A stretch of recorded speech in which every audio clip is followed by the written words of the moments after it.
Assalamualaikum warahmatullahi wabarakatuh. Alhamdulillahirabbil alamin wal 'aqibatu lil muttaqin. Asyhadu an la ilaha illallah wa asyhadu anna Muhammadan abduhu wa rasuluhul karim wa ala alihi wa sahbihi haqqa qadrihi wa miqdaril azim. Qala Allah ta'ala fi kitabihil karim. A'udzu billahi minasyaitonir rajim. Bismillahirrahmanirrahim. Aqimis sholata liduluki syamsi ila ghasaqil laili wa qur'anal fajri inna qur'anal fajri kana mashhuda wa minal laili fatahajjat bihi nafilatan laka asa ayyab'asaka rabbuka maqaman mahmuda. Shadaqallahul azim. Bersyukur kepada Allah pada pagi hari ini kita masih diberi kekuatan oleh Allah untuk bersama-sama menunaikan ibadah salat subuh berjamaah di masjid yang kita cintai, yang karena kalau seandainya tidak karena pertolongan Allah kita tidak akan pernah sampai di masjid ini. Itu adalah karena kasih sayang Allah yang dilimpahkan kepada kita semua sehingga kita bisa sampai di masjid ini untuk menunaikan ibadah semata-mata mengharapkan ridha dari Allah Subhanahu wa ta'ala. Tentunya ini tidak lepas dari perjuangan manusia mulia yang bernama baginda Nabi Muhammad sallallahu alaihi wasallam yang senantiasa kita selalu menantikan syafaatnya di yaumil qiyamah. Amin.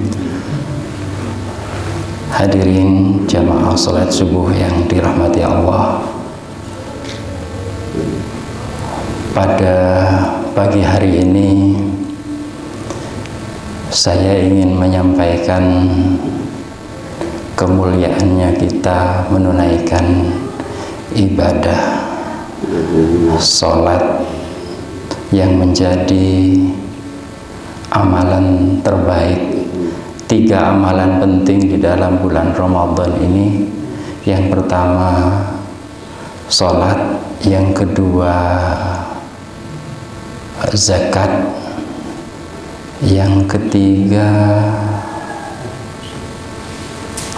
lupa, saya cari nanti.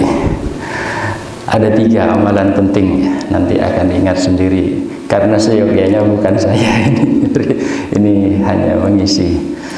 Tapi mari kita bermuhasabah bersama-sama tentang ibadah yang kita kerjakan.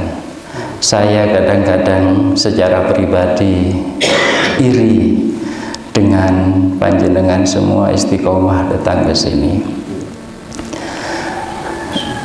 Apalagi kadang-kadang saya merasa lebih sehat ya dibandingkan dengan tetangga saya yang ada di sebelah sana, mbah-mbah ya, mulai istiqomah insya Allah 5 waktu datang ke masjid ini.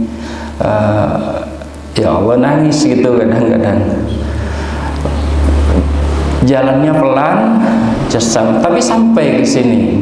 Saya naik sepeda motor, serut gitu ya. Malah ambil enaknya saja. Begitu mau iqomah langsung serut berangkat gitu, masih duduk-duduk. Seharusnya saya melakukan penantian di masjid ini iktikaf gitu ya. Seharusnya. Maka mohon maaf saya tidak lebih pantas sebenarnya dibandingkan panjenengan semua untuk menyampaikan ini, tapi saya sampaikan ini untuk mengingatkan diri saya sendiri, dan selebihnya monggo silahkan diambil apabila itu ada hal yang penting. Seandainya Allah tidak memerintahkan baginda Nabi Muhammad sallallahu alaihi wasallam untuk menunaikan ibadah sholat, kita ini tidak punya apa-apa untuk membangun kebaikan. Seandainya Allah tidak mengutus baginda Nabi Muhammad sallallahu alaihi wasallam untuk menunaikan sholat, ibadah sholat setiap waktu, kita ini nggak punya alasan untuk bersuci, karena untuk sholat saja kita harus suci gitu ya. Untuk sholat saja kita harus persiapkan perangkat-perangkatnya sholat gitu ya. Mulai dari pakaian yang mau kita pakai harus benar-benar suci, suci dari sifatnya, suci dari prosesnya, suci dari zatnya. Karena ada pakaian yang tidak boleh dipakai, misalnya pakaian yang sangat yang bahannya dari sutra, itu tidak boleh dipakai. Ya sifatnya memang tidak boleh dipakai. Prosesnya pakaian itu meskipun suci, tapi kalau prosesnya salah, misalnya hasil mencuri atau pakaian teman tahu-tahu dipakai tanpa seizin, namanya gosap, itu juga menjadi perantaranya tidak sahnya sholat. Begitu juga dengan suci dari sifatnya. Sifatnya berarti terbebas dari najis. Jadi untuk sholat saja prosesnya itu sudah luar biasa. Setelah itu berwudu. Berwudu pun masih pakai tata cara. Luar biasa sekali agama Allah diturunkan kepada manusia, dan kita beruntung menjadi umatnya Nabi Muhammad SAW, sehingga bisa melaksanakan ibadah seperti yang saat ini kita kerjakan. Prosesnya juga tidak mudah. Ibadah sholat ini sampai di kita di 1400 tahun yang lalu, baginda Nabi Muhammad SAW menerima perintah itu kan tidak sederhana. Nabi Muhammad dihina, bahkan diboikot 3,5 tahun, nggak boleh bisnis, nggak boleh berdagang, nggak boleh bergaul.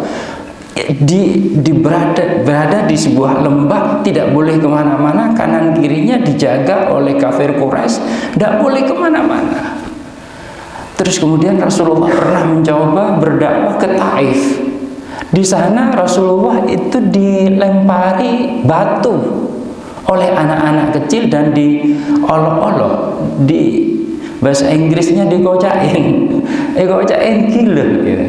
Dikata-katain gila. Anak angkat Rasulullah membentengi Rasulullah dengan tubuhnya. Jangan engkau lempari Muhammad, dia Rasulullah. Bayangkan, saya membayangkan seandainya itu ayah saya dibegitukan, saya melihat, saya pasti sedih, dan saya tidak akan pernah bisa melupakan. Dan itu Rasulullah mengalami. Para orang tua pada saat itu melihat Rasulullah diloloi, kemudian dilemparin batu, dia gila gitu ya Rasulullah itu. Bahkan Abu Jahal pernah menyuruh Rasulullah itu mengangkat kakinya yang kanan. Kemudian setelah itu, coba Muhammad angkat kakimu yang kanan. Diangkat oleh Rasulullah. Terus kemudian diangkat kakinya, coba angkat juga yang kiri. Ketika diangkat kaki yang kiri, maka kemudian yang kanan jatuh. Apa? Ini alasan bagi Abu Jahal untuk menghina Rasulullah. Kamu itu pembohong Muhammad. Bagaimana mungkin kamu itu melaksanakan perjalanan dari Masjidil Haram ke Masjidil Aqsa, pergi ke langit yang ketujuh, kemudian menerima perintah sholat dalam waktu yang sekejap?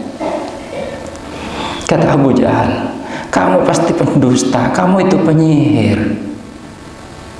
Kamu angkat kaki yang kanan, terus kemudian kamu angkat kaki yang kiri saja gak bisa terbang. Ini kok bisa pergi langit kayak ketujuh dalam waktu yang sekejap, semalam. Terus kamu tahu-tahu bercerita. Apa kamu tidak dusta? Berita ini sampai ke seantero Mekah. Maka dihinalah Rasulullah oleh orang-orang kafir sebagai manusia pembohong, sampai didengar oleh pengemis Yahudi yang buta. Kemudian bagaimana tahu? Ya Rasulullah punya kebiasaan setiap hari datang ke pasar sana, mendatangi pengemis ini yang buta ini. Dia seorang Yahudi. Setiap pagi memberikan makan. Setiap memberikan makan itu Rasulullah juga dielok-eloki. Tuan, jangan engkau dekati Muhammad. Nah, dia tidak tahu kalau yang menyuapkan makanan ke beliau itu, ke pengemis ini adalah Muhammad. Jangan kau dekati Muhammad.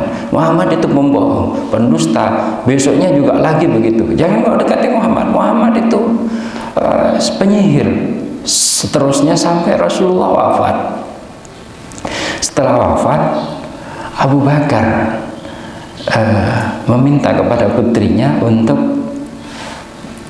menggantikan kebiasaan Rasulullah. Wahai Aisyah, adakah kebiasaan Rasulullah yang belum aku kerjakan? Kata Aisyah, sesungguhnya engkau adalah pengikut dan pelaksana sunnah-sunnah Rasul yang sangat taat.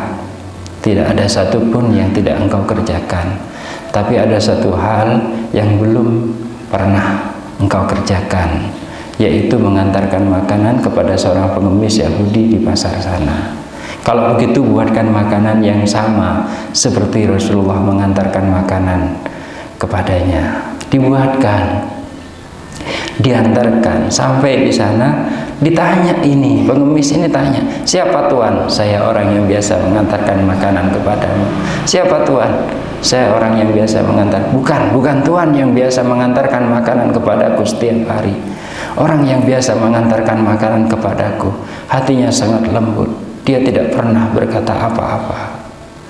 Setiap makanan ini sampai ke mulut saya, mulut ini tidak terlalu sulit untuk mengunyahnya, karena makanan itu telah dihaluskannya terlebih dahulu melalui mulutnya. Bayangkan, Rasulullah menyuapkan makanan kepada pengemis Yahudi yang buta ini, terus dihaluskan dulu makanannya, setelah dihaluskan kemudian disuapkan. Dan selalu dihina oleh pengemis ini, dihina. Dan Rasulullah nggak pernah balas, tidak pernah balas Rasulullah itu, tidak pernah balas. Muhammad, jangan kau dekati Muhammad, Muhammad itu penyihir. Rasulullah diam saja. Tapi setelah wafat, orang yang kata Abu Bakar, Tuhan, orang yang mengantarkan makanan kepadamu itu adalah Muhammad Rasulullah. Siapa? Muhammad Rasulullah. Kaget dia. Siapa? Muhammad Rasulullah. Tuhan, ketahuilah, setiap hari dia mengantarkan makanan kepadaku, dan saya selalu mengatakan kepadanya, jangan engkau dekati Muhammad karena dia itu penyihir. Ternyata orang yang menyuapkan makanan kepadaku itu adalah dia, Muhammad. Bayangkan seandainya saya, ya makanya saya tidak jadi nabi. Seandainya saya dibegitukan, sudah dikasih makan, dihina gitu ya, langsung tak tahu nyer sama saya gitu ya.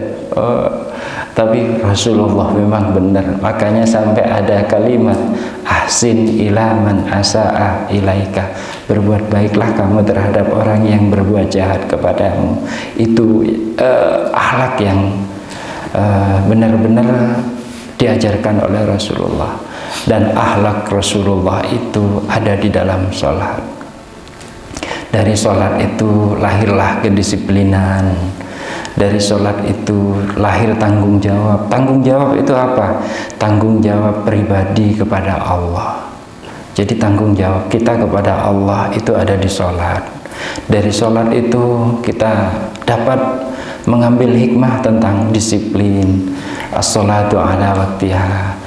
Dari disiplin juga lahir kejujuran, karena belum pernah ada orang sholat duhur meskipun capek 4 rakaat terus tidak ada orang, terus diganti sholat duhurnya menjadi 3 rakaat. Pasti jujur orang itu. Maka orang yang sholat itu dia pasti akan berusaha untuk jujur. Hikmahnya apa? Harus diterapkan di dalam kehidupan sehari-hari. Sholatnya memang benar hanya 5 waktu. Kalau seperti ini mungkin 1 jam ditambah zikir dan kultum. Kira-kira 1 jam. Apalagi ada yang sudah itikaf sebelum azan sudah ada di sini. Mulia sekali. Mudah-mudahan kita semua dibimbing oleh Allah. Saya, panjenengan semua. Mudah-mudahan saya bisa istiqomah seperti panjenengan semua. Saya bersyukur berada di tempat ini, dipertemukan dengan panjenengan semua. Insya Allah akan ada hikmah. Mari kita bersama-sama mengikrarkan diri. Katanya Ustadz Adi Hidayat, ikrarkan saja diri kita untuk melakukan kebaikan. Allah pasti akan membimbingnya, akan ada hidayahnya, akan ada petunjuknya. Ikrarkan, niati. Saya meniati mudah-mudahan bersama panjenengan semua kita dibimbing oleh Allah untuk menjadi lebih baik, semakin baik ibadah kita kepada Allah Subhanahu wa Ta'ala. Saya kira ini yang bisa saya sampaikan, mudah-mudahan ada manfaatnya. Wallahul muwaffiq ila aqwamit thoriq, ihdinas siratal mustaqim. Wassalamualaikum warahmatullahi wabarakatuh. Waalaikumsalam warahmatullahi wabarakatuh.